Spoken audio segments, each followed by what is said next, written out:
RSS-னுடைய 100ஆண்டு விழாவில் SP வேலுமணி அவர்கள் கலந்துக்கிறாங்க.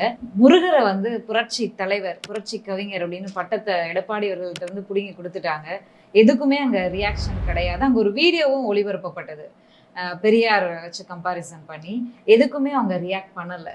அவங்க ரியாக்ட் பண்ண மாட்டாங்க, பண்ண முடியாது. அப்படிப்பட்ட ஒரு சூழலில் அதிமுக இன்றைக்கு இருக்கிறது. காரணம், முன்னாள் அமைச்சர் பெருமக்களிலிருந்து முன்னாள் முதலமைச்சரிலிருந்து இந்தியாவின் பல மாநிலங்களை தனதாக்கி கொள்ளுகின்ற, பல கட்சிகளை தனதாக்கி கொள்ளுகின்ற அல்லது பல கட்சிகளை உடைத்து சுக்குநூறு ஆக்குகின்ற இந்த RSS-னுடைய வேலை திட்டம், பாரதிய ஜனதா என்கிற அரசியல் கட்சி இன்றைக்கு இந்தியாவை ஆண்டு கொண்டிருக்கிறது. அந்த ஆண்டு கொண்டிருக்கிற அரசியல் கட்சியின் கைப்பையாக இன்னைக்கு வருமான வரித்துறை, அமலாக்கத்துறை, சிறப்பு புலனாய்வு குழு அவர்களின் கட்டுப்பாட்டில் இயங்குகிறது.